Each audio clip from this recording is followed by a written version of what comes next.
plus gros événement avec un Français de l'histoire des sports de combat? Il n'y a pas de doute possible là-dessus. Dans la mesure où, en fait, tout ce que tu nous cites, on aurait pu aussi parler de certains combats des frères Chiozo. On aurait pu Bien parler sûr. du moment où Brahim prend son Oui, titre. voilà, je Il y a voulais pas pas mal vous de faire choses. 25 minutes de. Mais au final, c'était des combats qui étaient hyper importants en France.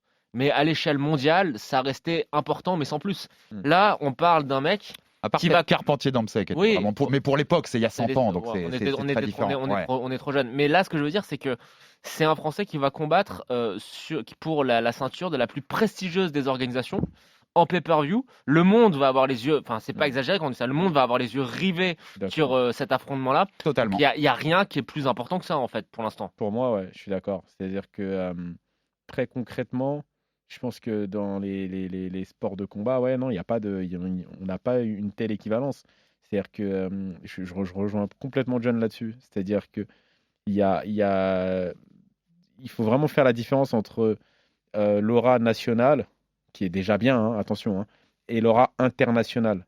Malgré tout, la plupart des combats, des athlètes qu'on vient de citer, on les connaît en France. Et pour le coup, moi, il y a peut-être même il y a peut-être des athlètes que tu as cités où j'avais complètement oublié. Je connais parce que je connais les arts martiaux, mais que même j'avais oublié. Cyril, là, il sera connu dans le monde de par tous les pratiquants d'arts martiaux. Tout le monde sera. L'UFC, c'est maintenant ou pas passe le cadre.